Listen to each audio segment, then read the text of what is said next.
Hello guys, welcome to Mahi cricket. Guys, T20 world cup super 8 match number 47 India versus Bangladesh.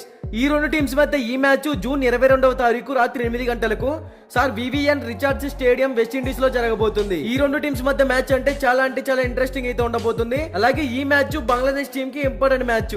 ఇక late చేయకుండా content లోకి వెళ్ళామంటే Sir Vivian Richards stadium pitch reports గురించి మాట్లాడుకుంటే ఈ pitch అనేది బ్యాటింగ్ కి బౌలింగ్ కి రెండింటికి అడ్వాంటేజ్ గానే ఉంటుంది.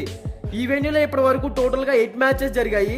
అందులో ఫస్ట్ బ్యాటింగ్ చేసిన టీం 63% విన్ అయింది, సెకండ్ బ్యాటింగ్ చేసిన టీం 38% విన్ అయింది.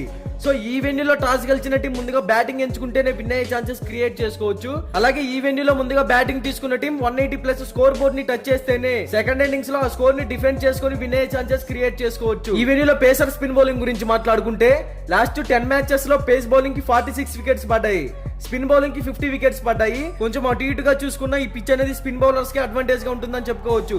ఇక బోత్ టీమ్స్ కి సంబంధించిన హెడ్ టు హెడ్ గురించి మాట్లాడుకుంటే ఇప్పటి వరకు రెండు టీమ్స్ మధ్య టోటల్ గా 13 మ్యాచెస్ జరిగాయి. అందులో Indian cricket team 12 matches win అయింది, బంగ్లాదేశ్ క్రికెట్ టీం కేవలం 1 మ్యాచ్ మాత్రమే విన్ అయింది. So head to head records లో ఇండియన్ టీం కి అడ్వాంటేజ్ గా ఉందని చెప్పుకోవచ్చు. ఇక బోత్ టీమ్స్ గురించి మాట్లాడుకుంటే ఇండియన్ టీం కెప్టెన్ గా రోహిత్ శర్మ అయితే నాయకత్వం వహిస్తున్నాడు. ఎక్స్ట్రాడినరీ ఓపెనర్, ఒక్కసారి గ్రీజ్ లో సెట్ అయితే టీం కి ఒక పెద్ద స్కోర్ అయితే అందిస్తాడని చెప్పుకోవచ్చు. యాజ్ ఎ కెప్టెన్ గా టీం ని బాగా లీడ్ చేయగలుగుతున్నాడు. ఇక ఈ టీం టాప్ ఆర్డర్ లో చూసుకుంటే రోహిత్ శర్మ, విరాట్ కోహ్లీ, రిషబ్ పంత్, సూర్యకుమార్ యాదవ్ వీళ్ళ నలుగురు కూడా ఎక్స్ట్రాడినరీ హిట్టర్సే, మంచి ఫామ్ లో కూడా ఉన్నారు. బ్యాటింగ్ పరంగా 100% ఎఫర్ట్స్ అయితే పెట్టగలుగుతున్నారు టీం కి. ఇక మిడిల్ ఆర్డర్ లో చూసుకుంటే శివం దుబే, హార్దిక్ పాండ్యా, రవీంద్ర జడేజా, అక్షర్ పటేల్ వీళ్ళ నలుగురు కూడా ఎక్సలెంట్ ఆల్రౌండర్సే, మంచి ఎక్స్పీరియన్స్ ఉన్న ప్లేయర్స్ అని కూడా చెప్పుకోవచ్చు.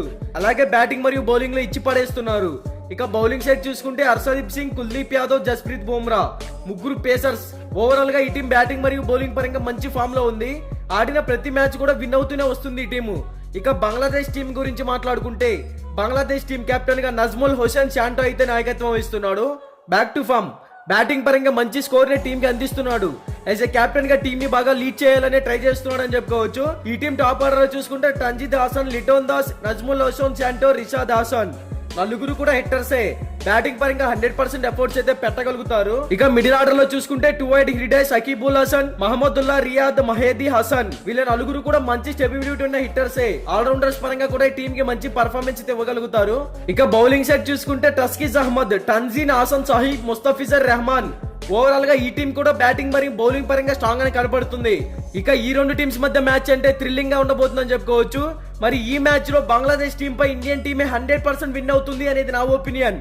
మరి మీరు ఏ టీం విన్ అవుతుంది అనుకుంటున్నారో కామెంట్ చేయండి. మీకు డౌట్స్ ఏమైనా ఉంటే కింద డిస్క్రిప్షన్ లో మన టెలిగ్రామ్ ఛానల్ లింక్ అయితే ఉంది, ఒకసారి వెళ్ళి జాయిన్ అవ్వండి. ఇక బోత్ టీమ్స్ కి సంబంధించిన ఎక్స్పెక్టెడ్ ప్లేయింగ్ 11 డిస్ప్లే మీద రన్ అవుతుంది, ఒకసారి చెక్ చేయండి.